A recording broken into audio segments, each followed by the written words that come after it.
On Saturday, Iran launched some 300 drones and missiles at targets inside Israel. And before those weapons even made landfall, a slew of news outlets and social media content creators had already published content trying to tell you that we were looking at the start of something much bigger. Whether you were on Reddit or YouTube or TikTok or X, just about all discourse surrounding this attack presented it as though it was the onset of World War III. But now that the dust is settled, it's clear that that was not Iran's intent, and for good reason. What we really saw play out this weekend was something that I like to call kinetic diplomacy. So let's talk about what that means, what the evidence suggests Iran's intentions were, and how the media we consume can shape our perceptions of the threat environment. In other words, just because the media says there's World War smoke does not necessarily mean there's World War fire.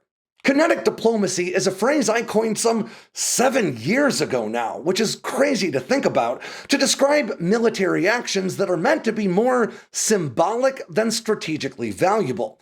Now, this is a geopolitical tactic that we've seen with increasing commonality, especially in the Middle East, in this modern era of various Middle Eastern conflicts. Now, kinetic diplomacy is indeed destructive and in fact can even be deadly, but it also intentionally comes with limited strategic importance for both the attacking and defending nations. Put simply, kinetic diplomacy is a form of bloody geopolitical theater meant to send specific messages to different audiences simultaneously. But one thing kinetic diplomacy is not about doing is escalating conflicts into larger wars, especially world wars. In fact, if anything, kinetic diplomacy is often about de-escalating a conflict without appearing weak, or at the very least, it's about maintaining the status quo. And that's exactly what we saw play out this weekend with Iran and Israel. Earlier this month, Iran accused Israel of bombing one of their diplomatic facilities in Syria, and since then, the whole world has been waiting for Iran's response. And in fact, the United States has been repeatedly warning Israel and other partners in the region that an attack was imminent. And that attack finally came on Saturday night. Iran launched some 300 weapons, including at least 120 ballistic missiles and 170 drones, depending on which news source you trust.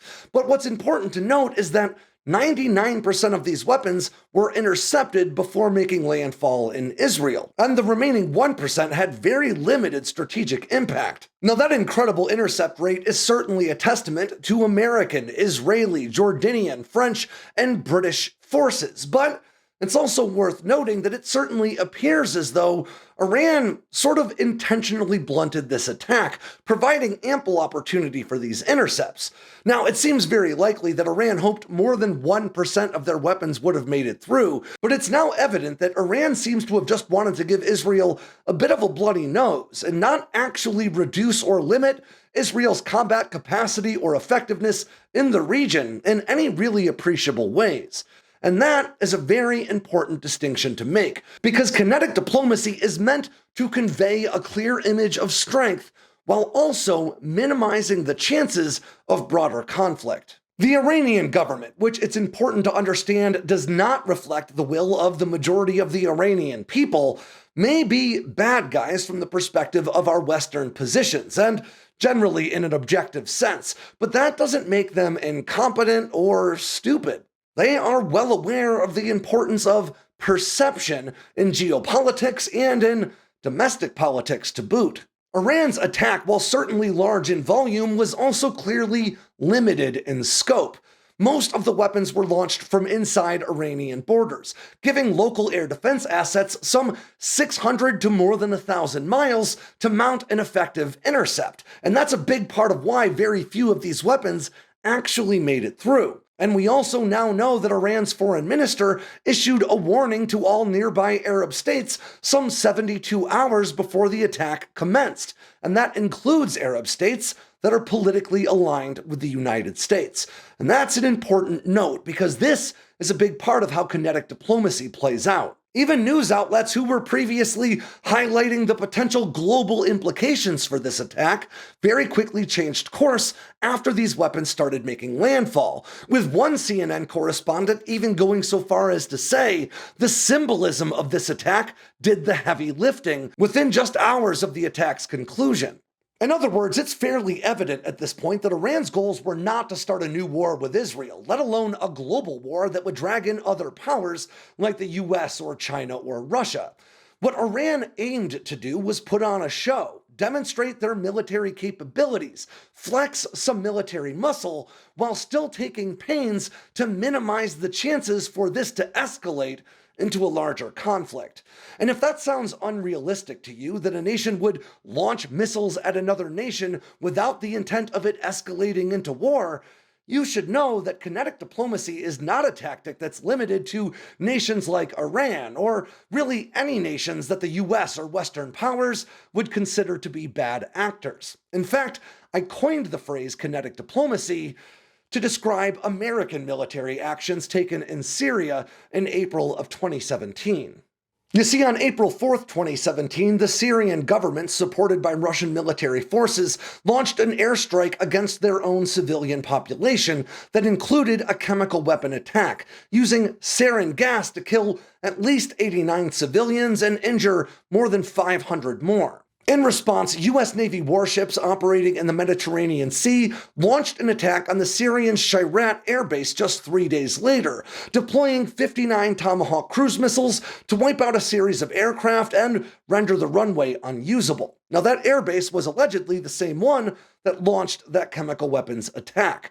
Now, at the time, this strike was also presented as potentially the onset of a new Middle Eastern war, maybe even a world war because of Russia's involvement with the Syrian military. But very quickly, we learned that what we saw play out on April 7th was, once again, just a bit of kinetic diplomacy. Before long, we came to learn that the United States had actually given the Russian military advanced warning about the strike, including where and when it was going to take place. Now, this warning was very much about avoiding an escalation in this conflict. The United States didn't want to kill a bunch of Russian troops operating at this airbase because that would force a Russian response. But they were also obviously aware that by notifying Russian forces in advance, they were also giving the Syrian forces a heads up, allowing them at least some opportunity, even if brief, to relocate assets and personnel to other installations. And in fact, the airbase that the US struck with 59 Tomahawks on April 7th was once again operating, launching limited combat sorties the following day. Now, one could certainly argue that that just means this was a really ineffective strike, but the truth is, the goal of this strike was not necessarily to significantly reduce Syrian or Russian combat capacity in the region. Doing so could have seemed like such a strategic threat to Syrian and maybe even Russian forces in the region that it may have prompted an escalatory response, a larger counterattack in response to that strike. But by blunting the edges of this attack and minimizing its actual strategic impact, it allowed the United States to send a very clear message about their ability and willingness to engage Syrian forces deep inside their own territory if they violate international law, but all while providing Syrian and Russian forces with a bit of an off-ramp away from further escalation. Because the attack was not particularly effective, the Syrian government did not feel internal political pressure to respond in kind, allowing the message of the strike to get through while also minimizing the chances of open war. And that's very much what we saw play out with Iran and Israel over this weekend. Iran's plans were not to significantly degrade Israeli military capabilities or capacity, because if they did, Israel would have very little recourse but to respond with an escalatory retaliation attack. But because this attack was fairly ineffective, it provides Israel with an off-ramp while still allowing Iran to send this very clear message about their military capabilities and willingness to use them. And in fact, to that very point, President Biden, in a phone call with Benjamin Netanyahu on Saturday, told him pretty much exactly that Israel should see the incredibly effective defense against this attack as a victory unto itself, and not to plan further retaliatory strikes. Put simply, the US is encouraging Israel to take this off-ramp. But before I close, I want to clarify 2 points. The first is that while kinetic diplomacy is sort of a cheeky expression, I do not in any way mean to undercut the very real toll that these strikes have on actual human lives. And second, while it's important to remember that kinetic diplomacy is usually about maintaining the status quo or avoiding further escalation, there is always risk of escalation anytime militaries exchange blows. This is why good quality military planning is essential not just for operations aiming to secure victory on the battlefield, but also for operations aiming to send a geopolitical message. Through the use of the right systems and the right well-trained personnel, nations can send very potent messages on the world stage using weapons of war. But anytime you use a weapon of war against another nation, there is a risk that things won't go quite the way you've planned. So how can we tell when kinetic diplomacy is going off the rails? Well, by paying close attention as the nations take turns. And I use take turns very literally. At this point in the conflict between Iran and Israel, we are watching a turn-based strategy game play out in real time. These nations are very literally taking turns, mounting offensive strikes against one another, assessing the efficacy of those strikes, and then planning follow-on or subsequent attacks. And as these strikes play out, the end game is ultimately to get these nations to take those diplomatic off-ramps. But if instead we see a significant escalation by either party in their subsequent turn, well then both kinetic diplomacy and diplomacy are failing. So what should we be looking for in the days, weeks, and months to come? Well, the Israeli response and whether or not it comes with a significant escalation of force. If it doesn't, or just doesn't come at all, then this bout of kinetic diplomacy was more or less effective. But if it does, well, then there really would be potential for this conflict to expand. But even at that point, we would still be a ways off from World War III, with ample opportunity to change these outcomes with concerted effort. So do yourself a favor. The next time you see headlines or content creators trying to draw clicks by making claims about the onset of World War III, take a step back and ask yourself, does this really look like World War III? Or are we just seeing a bit of kinetic diplomacy play out in real time?